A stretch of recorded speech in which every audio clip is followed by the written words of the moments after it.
I'm very pleased to introduce our next speaker because he's one of our partners for the showcase. My good friend from SDN, Mark Shlanta, will tell us how broadband connectivity is evolving in South Dakota, and I think it's good news. But one thing I can't wait to see is what is Mark's walk-up song? That's been like the key of the day. It's like, what's the walk-up song? So Mark Shlanta from SDN Communications. Baby, we were born to run.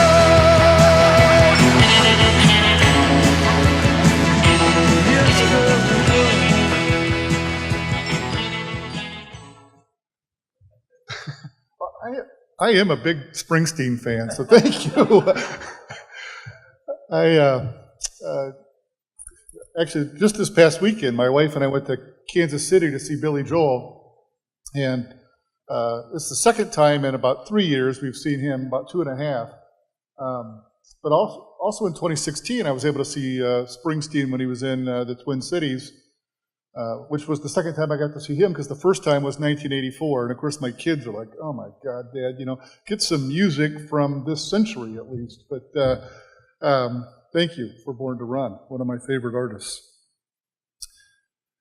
So as Cheryl touched on, I'm going to talk about how broadband connectivity is evolving in South Dakota. That's the title of my discussion, but I've been so excited to watch today all of the different speakers, because it's allowed me to look at different intersections of customers that we work with. From the wholesale standpoints, when we work with AT&T, we work with government and education. We had Ed talking about FirstNet. He gave about 60 shout outs to Jeff over here, Jeff and Mike over here in the audience, and so we've had the opportunity to work with the two of them over the years. And then largely, large enterprise in South Dakota has also been part of our big part of our footprint and the types of customers that we serve. So it's been great to see you in the audience, and great to see the discussions associated with the intersection of those different customer bases. Also, just say thank you to Cheryl. Cheryl's been a great partner to work with, along with the South Dakota Chamber. And two people you might not recognize in the audience. I've seen PUC Commissioner Fegan and PUC Commissioner Nelson. So thank you for taking time out of your schedules to join us all today, learn a little bit more about connectivity, technology, and different things going on in the state of South Dakota. So thank you for taking time to join us. You know, you're looking at this, you're going, well, he's going to talk about two primary things, but he's got a couple other things he's going to chat about as well. So I'm going to talk about really broadband in South Dakota, and then the cyber threats. And I look at those, again, as two things that we largely provide for customers in South Dakota. I touched on those, that wholesale, government, education, and in large enterprise. So connectivity, that's our primary product in South Dakota. And that's going to be the broadband discussion. But then the other discussion is a topic that I call confidence. I'm going to touch on cybersecurity threats and what customers ask for from us when it comes to that aspect of their business is confidence. Confidence that we're keeping our end of the equation up and handling the different aspects of their cybersecurity when they ask us to do those. So I'm going to talk about different trends and takeaways there. Also at your tables, there's a book that I'd encourage you to take with you, take a look at. It was really compiled by the SDTA members working with the South Dakota Dashboard, and it was supported by SDN. We helped supply some of the funding and some of the work that went into the compilation of the data in the presentation that you see in this report. I'm going to touch on a couple of aspects of the report as we go along. The first is I want to talk about the state of the state. Take a look at the geography. You see the colors in the geography. Those are the rural telephone companies in South Dakota that serve a large amount of the state's landmass. So as the slides tell you, and as the book tells you, 76% of the state's landmass is served by the independent phone companies. But I'll tell you, as you start to factor in is you start to factor in really the overbuilds that we've done into other markets in South Dakota, and you start to factor in some of the neighboring states' independent phone companies, that rural service in our state probably starts to exceed 85%. We have a big footprint in South Dakota when you start to factor in all the other aspects of just the incumbent territories. Through 2017, the SDTA member companies, the independent phone companies in South Dakota, had invested nearly $400 million in extending fiber to the prim. So taking fiber all the way to the farm, all the way to the homes and the communities that our members serve. And when you start to, now that we're starting to approach the end of 2018, that number starts to approach 500 million. So we continue to invest, we continue to drive South Dakota forward with those different connectivity solutions. So start to translate that into different results. It's one thing to serve a big geography, it's another thing to spend a lot of money in that geography, but translate that into results. In South Dakota, the SDTA members, so the rural phone companies in South Dakota, about 65% of the homes, those farms, those ranches, schools, banks, businesses, about 65% of them at the end of 2017 had fiber to the prim. So that number is only growing as you extend into 2018 and beyond. In that footprint, that 76% of the geography of the state, pushing out a little further as you start to factor in some of the other areas we've edged out into, then there's a broadband standard that the FCC defines at 25.3. That's 25 meg down, 3 meg up. It's pretty fast if you consider where we were 10 years ago, but it's also just probably the starting block of where we're going to need to be for the future, for the content that will be delivered to our homes, our ranches, across those broadband connections. But it's a good measuring tool to see how prepared the state is, or the different markets are for today's advancing technologies. And in South Dakota, about 3/4 of the homes in those in that 76% geography that I talked about have access to 25.3 facilities. So a big chunk of that are on fiber, and the balance of that would largely be on some copper loops. Probably shorter copper loops in some of the communities, but those are copper loops that are on the schedule to be upgraded to fiber to the prim. Also in that footprint, just using schools as a metric, 94% of the schools are fiber fed. We've had a long relationship with the state of South Dakota for connectivity to the schools. One of the first projects I worked on when I joined SDN 20 years ago. At that point, we were taking T1s to all the schools. Big deal at the time. Today, 100 meg becomes largely the floor for the schools, advancing to 250 meg to 500 megabit. That's where the state is headed with connectivity for our K-12. And we've got schools, of course, the larger populations, the student populations, that is, have even far more connectivity than that 500 megabit that I just talked about. Next thing I want to talk about is the report. And the report received some news coverage back in August when it was released. And I believe we've got about a 2-minute clip that we're going to play for you that helps give you a little more background on the report and things going on in South Dakota. A new report shows South Dakota is above the national average when it comes to rural areas having access to broadband. Those findings are from the independent consulting group South Dakota Dashboard. They were hired to review broadband access, and internet providers say the results show their investments are really paying dividends.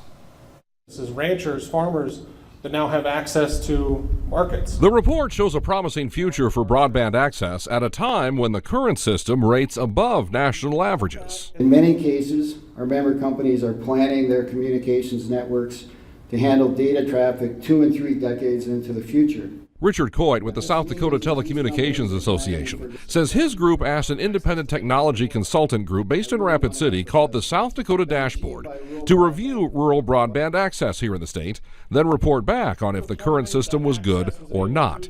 The results. The lines that we serve, 65% of all those lines are fiber to the prem. So fiber to the home, fiber to the business. That means 65% of rural customers serviced by SDTA members have broadband access via fiber optic line.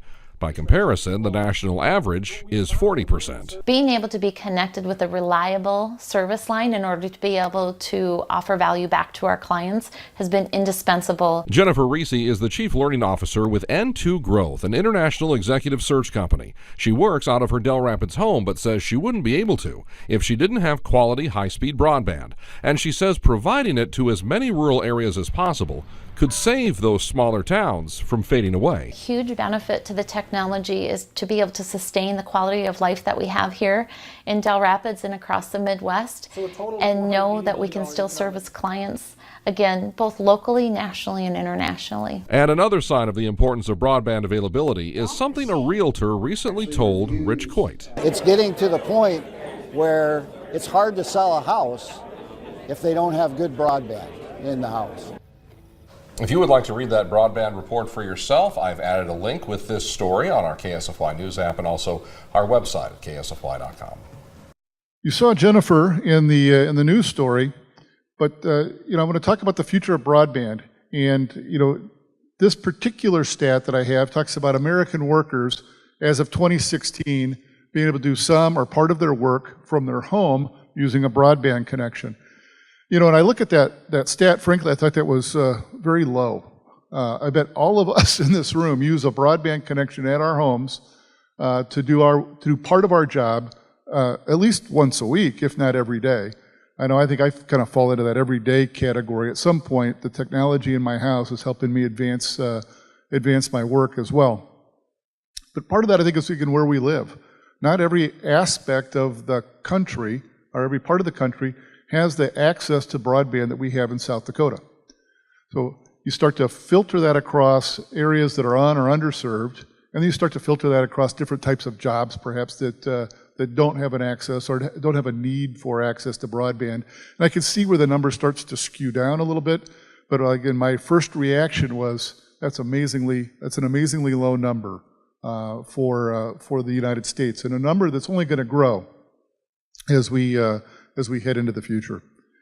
In talking about the future of broadband, 2020 is not that far away. It's about 15 months out. And there was a study that came out that says by 2020, there'll be 45,000 fewer doctors. What I don't recall is when that study took place, if that was like in 2015 or 2010, but that is a huge number of rural doctors who will be retiring, perhaps consolidating into more urban medical centers. And so it's going to leave a void in rural South Dakota, rural parts of the country, rural parts of any country worldwide. But broadband is one of those technologies that can help us extend the reach of a medical provider. And I think we see that every day here in South Dakota with the medical with the medical services that we work with in the state, and we all use from a consumer perspective.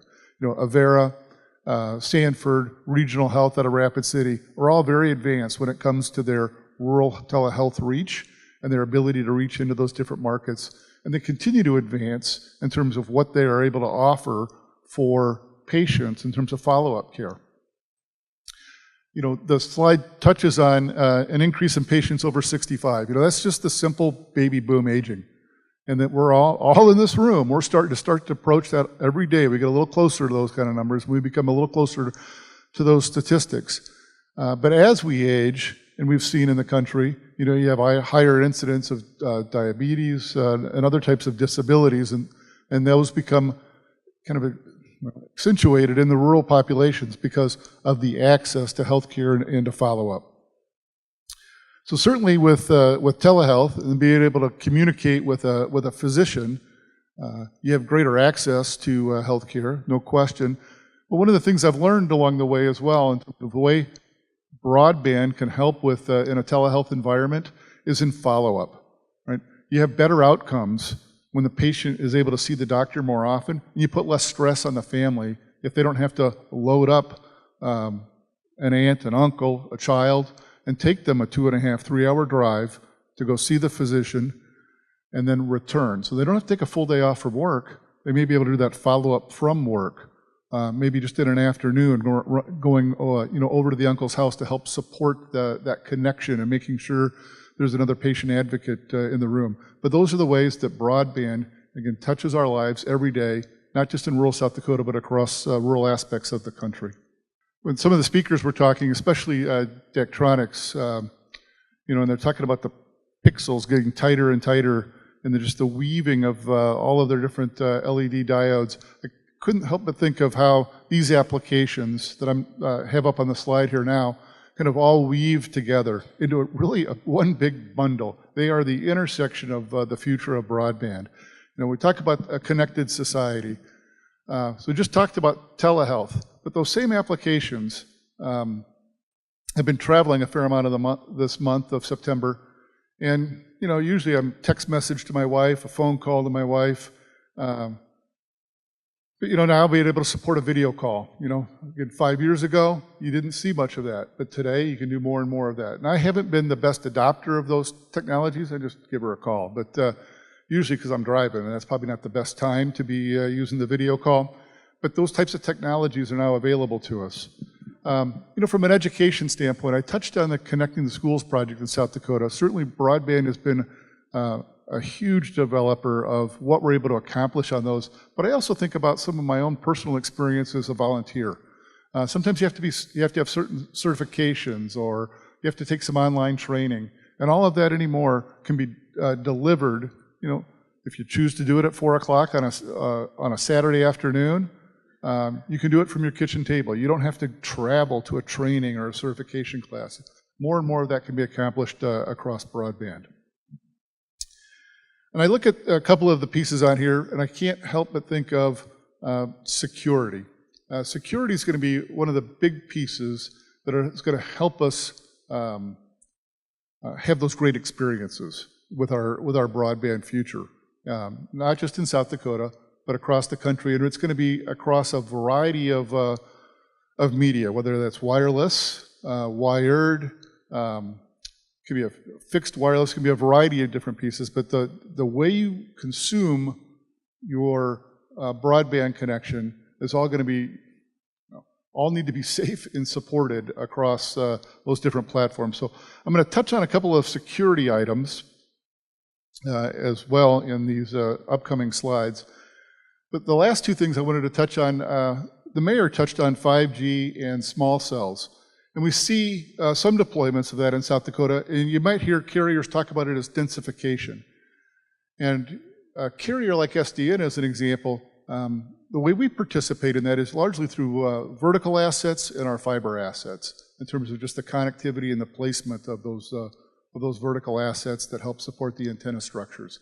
So you'll see more and more of that coming to South Dakota. You'll see it probably starting in the denser areas. But I just read an article yesterday that talked about how 5G could serve and provide a solution in some of those maybe underserved communities where there is an existing fiber facility that essentially traverses the area, but the distribution network off of that fiber backbone hasn't been developed yet. And so that maybe a 5G deployment in some of those areas in the future could be the right thing for a small community.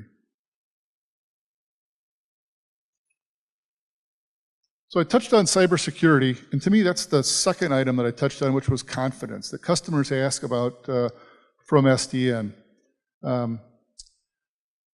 As the slide talks about, continue to see increase in different types of attacks. And DDoS attacks, they've been around for a long time, but we see them and we see them growing in the state. So I'm going to touch a little bit on what is a DDoS attack and what we're seeing in those, so that hopefully it's some information that you can take back into your organization as well. A DDoS attack is pretty simple. If you look at the slide, you've got what we try to demonstrate with the slide. Red line is bad traffic, green line is good traffic. But you have these infected computers that generate this bad traffic, and it floods the network. It attacks an IP or a series of IPs associated with your network, and largely it consumes the resources at your particular network location, so the good traffic is impaired. Can't always get through to the destination. It just clogs up the pipes, is largely what's happening. So when you're looking for carriers, make sure you're looking for carriers that have a mitigation platform.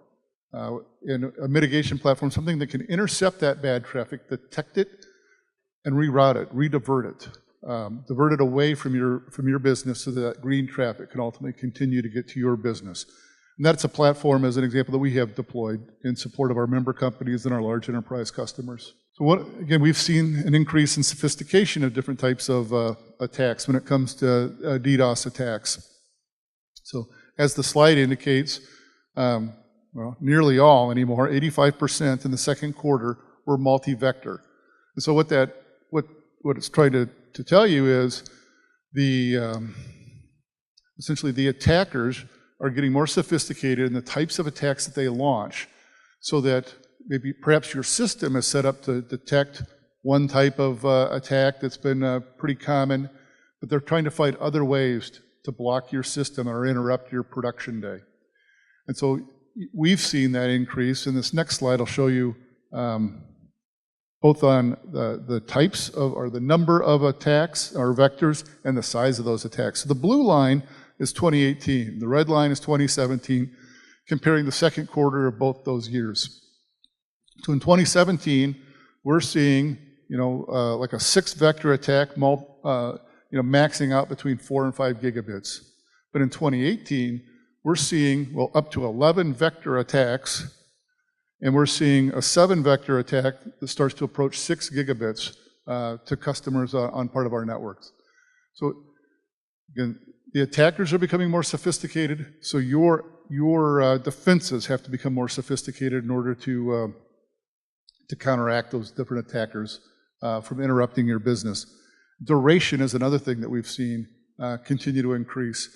So they're able to sustain those attacks over longer periods of time. At one point, it might have been minutes. Now we start to see attacks spread into hours across a production day. Amplification is one of the things that we've seen.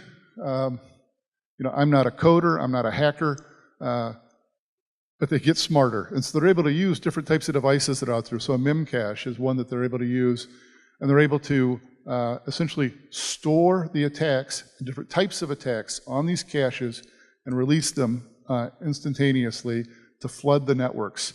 And so it can be a real simple start of an attack, but then can amplify and will flood a system. I don't say take it down, but largely interrupt what can happen at those different businesses. Also on the confidence side, managed firewalls. We supply some managed firewalls for a number of enterprises in the region, and we're seeing, again, largely 3 different types of things coming across the managed firewalls. Malware, viruses, and those botnet infections. So using your network to create other types of attacks on other enterprises. And one of the things that we see, again, in our customer profile is about 1/3 of the traffic that comes across the network is malicious. So it's unfortunate that that's the type of world that we've gotten into, but just recognize that the traffic that you're carrying, your systems are needing to do more and more to help filter that traffic and keep the malicious traffic out. So it's important that you maintain, frankly, good cyber hygiene in your own platforms, or you work with vendors that can assist you in creating that confidence that they've got the background and the experience to support your business. About a year ago, maybe a year and a half ago, started to hear about an Equifax breach, pardon me. Same type of platform, same type of, I'll say, flaw or network vulnerability has been discovered, kind of in a second generation. So it is out there. It could be a vulnerability to you, but hopefully one of the things we've all learned from Equifax and others is to maintain our good cyber hygiene, keeping our patches current, working with our vendors to manage and look for those different types of vulnerabilities. Part of that can be, hiring someone to essentially simulate an attack on your network. Try to find those penetrations so that you can learn from their experience and apply them to your own organization. Other things that the managed firewalls tell us is those attacks come in, again, a wide variety of different sources.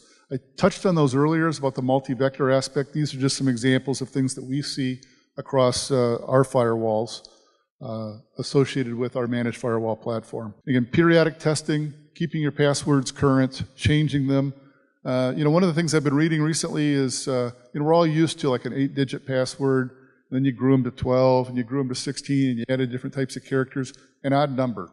An odd number is another type of aspect. Phrasing is one of the things that we've talked about over time, but having an odd number of characters is just one of the rules of thumb that I saw one author talking about as just another good part of building a strong password. And for us, in the second quarter of 2018, we see attacks coming from different parts of the world.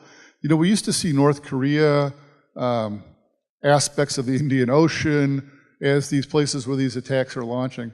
But I think one of the things that the attackers were finding is that people would do geography blocking. So if traffic was coming from a certain part of the world, they said, well, I don't have any business in that area, we'll just block it. So you start to see these attack aspects moving to more westernized areas and areas that you might become less comfortable blocking, so you have to become more sophisticated in how you're monitoring your network for different types of attacks.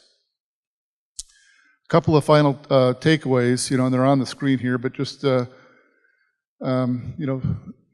think for any of you in IT, you know that a port scan is really an attacker's or hacker's first step. They're just looking for ways into your network. DDoS attacks often talk about, large volumes, so you have to find ways to interrupt that traffic before it gets to your network. And then, you've got all this data coming at you. Just remember, what we're seeing is about a third of it has some malicious aspect to it. So you want to be able to keep that traffic, as much of that bad traffic out, finding the way to stop it at the doorstep before it enters your network. And here's a fellow that we hear in the news, Robert Mueller, but in an earlier set of, in an earlier point in his life, he talked about different types of companies. And he says, there are two types of companies, those that have been hacked and those that will be. And as he says, even this is merging into one category, those who have been hacked and those who will be again. So I think, again, those are just what people are seeing on a national front are good lessons, good takeaways for us to be remembering as we go back to our offices today. So with that, I'll pause for a few questions, if there are any. Hi, Greg Clute with Dakota Land Federal Credit Union. Where do you see the price points going on the bandwidth as you guys have met with competition, if you wouldn't mind? Greg, that's a great question. I'll tell you what I've seen is compression. More competition in the marketplace, and I think part of that goes to the quality of the lines that are being installed. Not just by the independent phone companies in the rural marketplaces, but the cable providers across the state and across the country. The different telecommunications providers, as they've all invested in their networks, the speeds have increased. So what you and I experienced as a consumer 10 years ago, maybe 3 or 4 megabits, and we were doing well to get that video to play, that came on an email, but we couldn't watch the content necessarily. That's all increased. And as those pipes have increased, the product has become more commoditized. And so one of the things that we're seeing is a migration, or at least people looking at, how does software-defined networks start to fit into my organization's network? They're not for everybody. Some organizations probably still will want and maintain levels of security, that maybe come with a dedicated Ethernet connection, but others are saying I can do more with encryption across a fast internet pipe.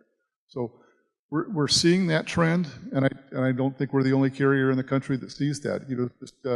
As the broadband becomes more reliable, and again, that's I would call part of our confidence aspect that we sell at SDN, and certainly our branding of uptime. That's what customers have come to know. They need a reliable uptime circuit.